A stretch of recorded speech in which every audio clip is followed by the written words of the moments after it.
Welcome to BearyVaried. I'm John. I'm Rona. I'm Ross. And today we're going to be reviewing Jordan Peele's Us, or as you may know it, Doppelgangers with a Vengeance. Boats and clones!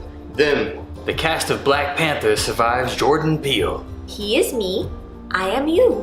Red jumpsuit apparatus. A film obviously made before leaving Neverland. Malice in Wonderland.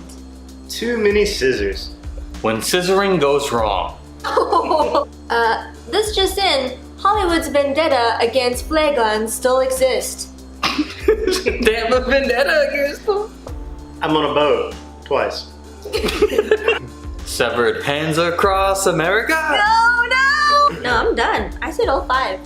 Yeah, I think I went through mine. Nice. I blew my load too. We have a guest. I'm Grant Solis. We specifically recruited Grant Solis. because he contacted me and let me know he and I have drastically different views on the film. So for the sake of giving you a varied opinion on this, we called him in and let's get to it. What's going on, guys? I'm Grant Solis. I'm friends of John and Rona, and well, now Ross obviously as well. From time to time, I'll pretty much pop in and give my thoughts on some movies. So yeah, ended up going to see Us with my brother in Richmond. He goes to VCU. Shout out Carter, because I know he's gonna be watching this. He called me and he said, "Hey man, have you seen the new trailer for Us?" I was like, Us what? What does that mean? He's like, "Oh, it's the new Jordan Peele movie." I was like, "Oh, cool," because I saw Get Out, which I think is kind of where I fall in line with Us, is that I saw Get Out. You don't necessarily need to see Get Out. It's no way a sequential movie. But if you understand the style of Jordan Peele, it's very different. And as soon as I came in, I was like, oh, kind of the same beats. He's really good at setting up and kind of doing that world building, everything, so you get what's really going on. And then everything else starts flying off from there, and you're just like, what the hell's going on? So it's like the first 20 minutes is just, hey, here's everything. Everything else past it, throw it out the window, because it's all irrelevant until it's relevant at the very end. It's just one of those movies. He sets up certain elements, but they're very like in your face. Hey, pay attention to this, but also pay attention to this thing back here as well, because they kind of come back later in the movie. Because I feel like I saw Get Out, I was aware of those things, and it kind of loses its punch a little bit. Actors were great. I love Lupita Nyong'o. Lupita Nyong'o? That's kind of a tough last name. But no, so I thought all the actors were great. Lupita's character is definitely kind of front and center of the movie for 90% of it, and you kind of follow what's going on with her. But I thought all the actors were fantastic. Downsides of the movie, I think, really going back, was just kind of, we'll call it the big punch, is that Lupita Nyong'o's character got switched initially. And so her younger self is at the beach. She goes into this crazy maze, and she ends up finding her mirrored image, which we come to find out later is called a tethered. And it's essentially a mirrored being that is doing the same thing underground. First thing in the movie, all these American underground tunnels, service areas are all unused, and they have no purpose whatsoever. It is very much a thing set up 20 minutes, relevant the next hour later. The comedy stuff in the movie was actually fairly good. It's just they could have toned back on that a little as well. They have this scene at the beach, right, where they take the family, and the wife's like, I want to go, and he's like, we're going because there's alcohol, and like they go and they have a good time, and they meet up with the white family. Why do you have to say they're white? Specific to the movie. They meet up with a white, oh, it's two on the nose. They have twin blonde-haired girls, and they're like pale white at the beach, and they live in California. I mean, come on. The comedy part that I was like, damn it, I knew it. He's talking to the husband. He's like, yeah, I got my boat. Yeah, got it. Yeah. He's like, oh, you got everything? Yeah, I got your fire extinguisher, you got your whistle, life vest. And then he's like, he basically looks in the camera and goes, but do you have a flare gun? Like super on the nose. And the dad, I forget his name too, the M'Baka guy from Black Panther, we'll call him M'Baka, looks over, he goes, I don't have a flare gun. Sure enough, fast forward 30 minutes into the movie, you know, M'Baka's getting chased by his tethered guy on the boat, pitch black, you don't see anything. I swear to God, I looked over at my brother, I said, flare gun. Sure enough, just right into frame, comes a flare gun, and he fires it off, but here's where I feel like it worked. So the fact that the flare gun thing I was able to call out, I was like, all right, whatever, it won't have any payoff. What did pay off is when he shot it, nothing happened. It fired off and kind of like ping-ponged around. I thought it ping-ponged around was a lot funnier than the zombie or the tethered thing like shooting off the boat, which I thought was gonna happen. Just like, most of the other comedy parts comes from the M'Baka character's guy, and I think he did a good job. There's a line that what you think is the tethered wife, but it's really not. It's actually the tethered wife. It's so confusing. Who is talking to who? Do you see the movie? Anyway, she's sitting on the couch, and she's chained up already at this point. She's like, who are you? And she says, we're Americans. And to me, that's when I started noticing that the messaging throughout the movie, even the color scheme was always red, white, and blue, or the ambulance is red, white, and blue, which ends up coming another thing later as well. Even in the opening crawl or the text, it also said American right in the beginning. And a lot of these things actually are a testament to my brother too. This is his second time actually seeing it. So he was already feeding me little plot points after the movie of like connecting it, which I think kind of goes back to if you come out of the movie going, I need to do research, I think is a good thing. But if you're trying to go in just to have a good time with this movie particularly, I don't think you're gonna come out liking it as much because you're gonna have more questions, not so much about the big punch, but it's about everything else that led up to that, which I think is where a lot of the theories and people are what they're talking about. They're not talking about, oh, the switch so much. They're talking about everything else that happened in the middle of the movie. I mean, it's good. It's good, interesting stuff, but I can't really connect with the movie too much. Not that I didn't enjoy it.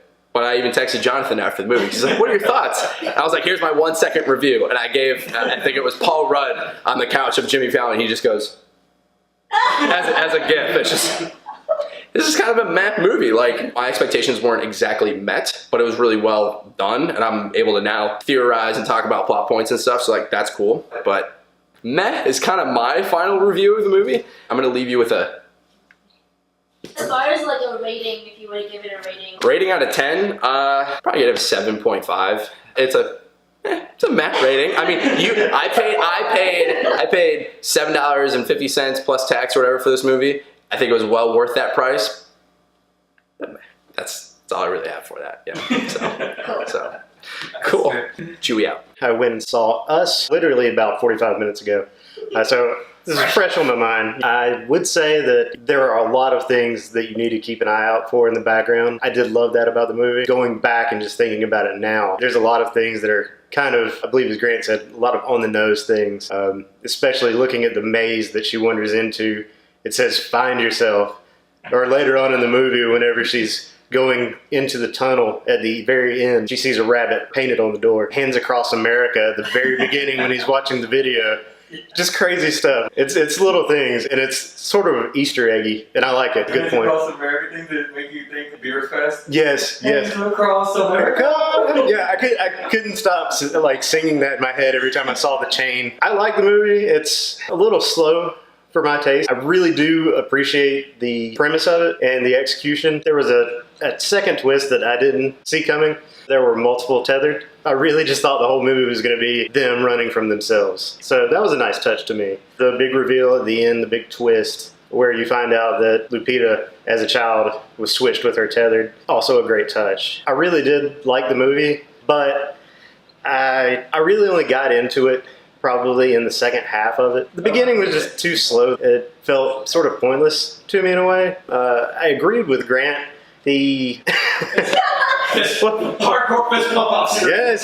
Yeah. Oh, is it Winston Duke? Winston Duke. Yes, Winston Duke. I really could have done without some of his humor. It just took away from some of the scenes. You really do have to have some comic relief, but a lot of it for me, it just came off as cheesy, and I wasn't too much of a fan of it. Seeing Tim Heidecker in that movie was sort of strange. I liked it. See him in a serious, non-goofy, like on LSD type role. It was pretty cool. Overall, I like the movie. I don't know if I can give it an out of 10. I would say I give it a B. So we're talking about like an 86 to 92 on the 100-point scale? Yeah.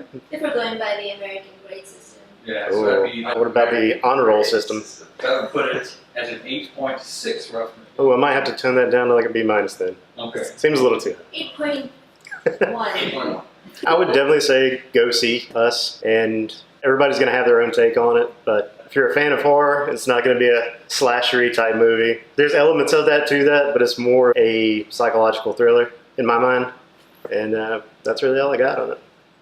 Us, the shit. I loved it. I loved it. I loved it. All right, first of all, this may be blasphemy, but I know a lot of people compare this to Get Out and its previous success. Here comes the hate. I like Us more than Get Out. What? Whoa. Oh my god. Yes, and the reason why, I'm sorry man, I love Get Out, but at the core of me, I am a horror fan.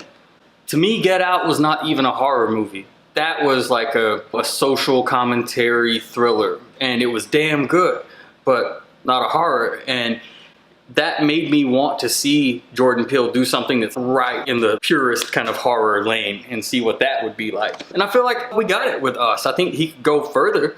I know it's rated R, and you know, there's a little bit of gore and stuff like that. One thing I love about his direction is that he kind of has this brilliance when it comes to knowing which kills to show you and then which kills happen off screen. And it works because you never quite know which it's gonna be, and that alone puts you on edge a little bit. And I think that works super well, even as far as the trailers. The mirror scene, right? Which is kind of crazy in hindsight. That scene where the tethered version of the little girl who reaches out and gets her by the throat. That's the part of the movie that Jordan Peele waits to show you until the very end. And I think what's brilliant about it is you're expecting a jump scare. And it's that eerie moment where it's like she's back to back with her double and then turns around. And I'm like, oh man, here comes the jump scare.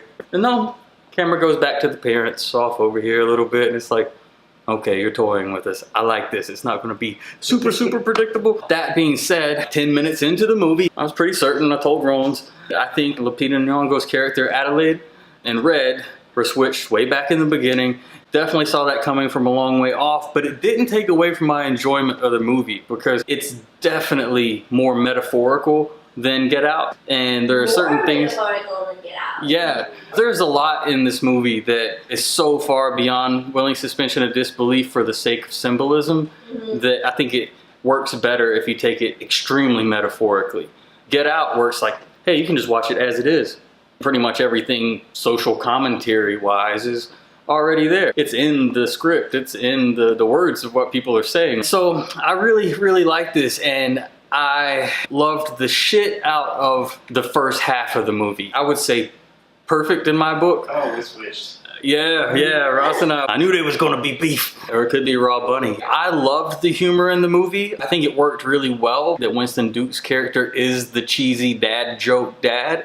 And I think the best gauge on the humor and how it's gonna work for the general audience is, you know, how did your theater react to it? And people were laughing hysterically. One or two jokes didn't play well, and they weren't necessarily even that cheesy comparatively. I don't know why they didn't play. One being after Winston Duke's character is taken out, Tim and Eric guy, his double on the boat. He says something like, no, I'm done with boats, man. And I get it, because he just took out his own doppelganger on a boat like 30 minutes before that, and then now he just took out another one of these tethered people on the boat. Yeah, boat might be bad luck for you, bro. I get it. But the audience just was crickets. And it was like, I felt kind of like embarrassed for Jordan Peele for a split second. But in terms of the experience of going to a theater and watching it with a crowd of people, it's everything you'd want in a lot of ways, because there's the laughing out loud, people clapping. The person sitting beside Rones was this full-grown man who came solo. At one point, he was curled up in his seat. He said, F that, in a really, really effeminately terrified way, and it was hilarious. A lot of, oh, hell no. Oh, hell no. That was awesome. Music was great. They took a song that I grew up with.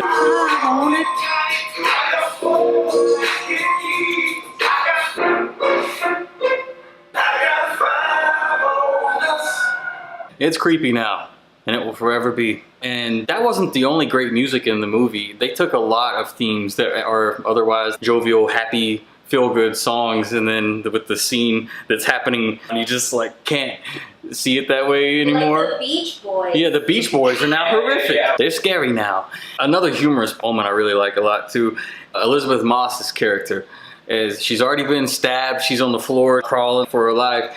And to avoid copyright, it's Ophelia is the name they give the assistant. Ophelia. She's like, Ophelia! Sorry, that's not how she says it. She's getting killed. She's like, Ophelia, call the police! And then it's like, okay, playing NWA's The Police, which starts blasting through the house. That is, to me, is the epitome of nailing comedy with horror, because there is this moment, this look on her face like, I'm so screwed. This voice recognition got me killed. Now I'm over. And it's like, oh yeah, the dread, but then it's kind of funny at the same time. You'd feel in that moment. Technology killed her. I mean, she's already dying, but like just even that messaging of one that like technology didn't save her. Yeah. It's like huge. You have all this technology, like it's just so easy. Oh, just have Ophelia, call the police, you're good, right? Yeah. And it turns on you. It's like, oh, You realize that you're actually alone. There's not this overlord looking at it like, how can I help you? And always actually going to be able to do something tangible. Sometimes you need actual people, not clone people. The people, but not those people. The police did not help. Yeah, they didn't.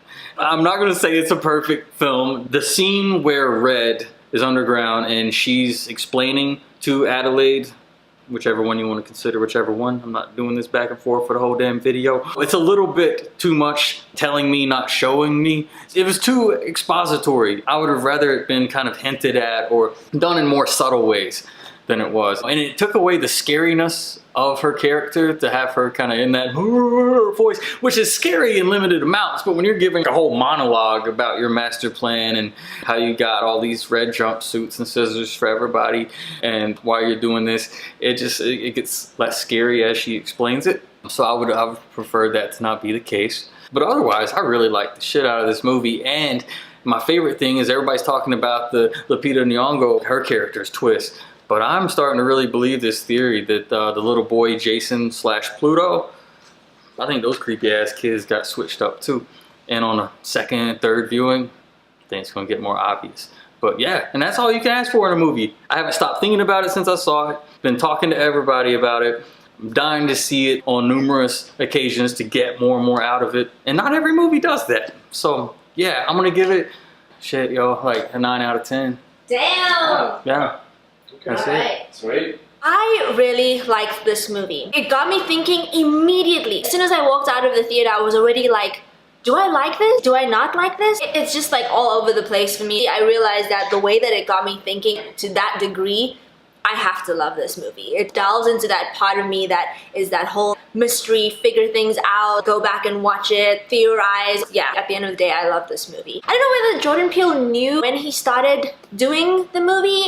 I feel like he was aware of the fact that people would know what his style is as far as foreshadowing or metaphoric references. So I feel like a lot of it was actually done on the nose, as you say, on purpose. Give that little bit of satisfaction for people that are watching it on that level, but also as a little bit of misdirection. There were a lot of things that hit me in that way. It was like, saw that coming. For example, the frisbee landing on the spot. It fit exactly. The fact that it opened with hands across America. What is it? Oh yeah, Hands Across America. Hands Across America. Like, this is a thing. The movie is headed towards including this in some way. Very obvious. But then I think there are parts that are extremely satisfying when you realize that the obvious stuff can just be taken and then that sets you up for looking a little bit deeper. Specifically referring to the sun.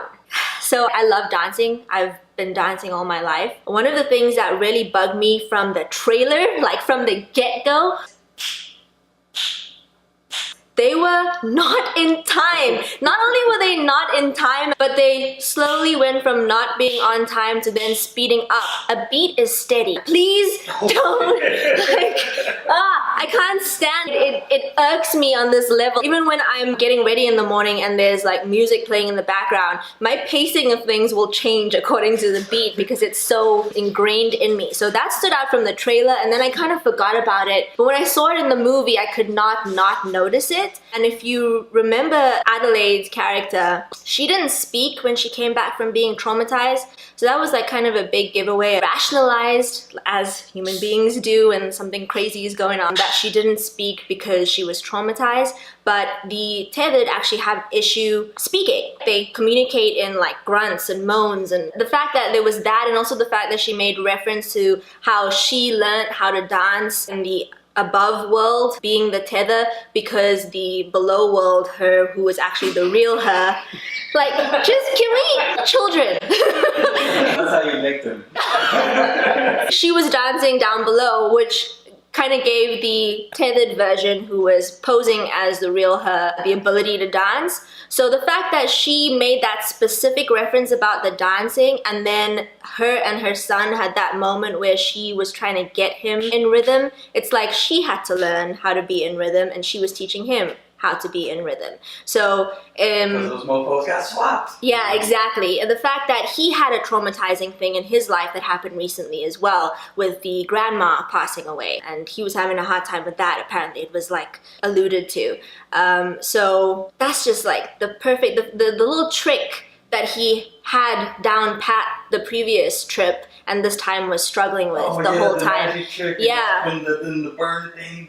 There's so many things that like when you actually like delve a little bit deeper, which is hard to do, you have to actually look past the stuff that's in your face and realize that it's there for a reason, further than it just to be like a, oh, nice little, like, oh, I see what you did there with the ambulance and the ambulance. So I see what you did there with the two spots matching, or the big spider and the small spider and all those kind of things. So that was super interesting. And I feel like that to me is what keeps me wanting to go back and go after the next movie that Jordan Peele will do. Because he may have similar threads or similar stylization or sort of ways about going things where you're looking for that mystery, and then you kind of know that he's like very metaphorical and stuff, but it's more than just being able to figure it out because you figured the first one out, so now you know what the second one's gonna be. It causes you to question it and go back, and I really love that. And then like all the obvious things that people always say about movies, the acting was really good, the music was really good,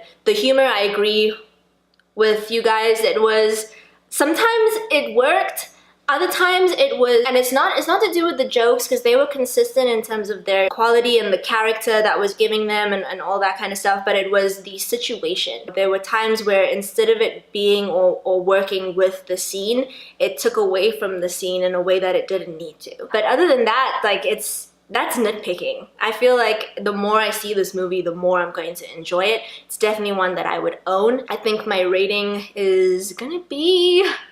This is hard at the beginning because we're gonna watch so many more movies. How do you even know where to gauge this? It's a 9.1. Okay. Whoa, wow. Yes. Nice. So that's it. Do you like Price is Right? Yeah, right. Yeah. $1. My benchmark is gonna be like, if I want to own the movie, it's gotta be at least a 9. And I want to own this movie. There we go. Damn, I buy a lot of 7s. Yeah. That was our review of Us. Thank you for joining us. Until next time, we're gonna hit pause. Don't forget to follow us on Facebook, Instagram, Twitter. If you got an opinion, put it in the comments. Growl at us down there.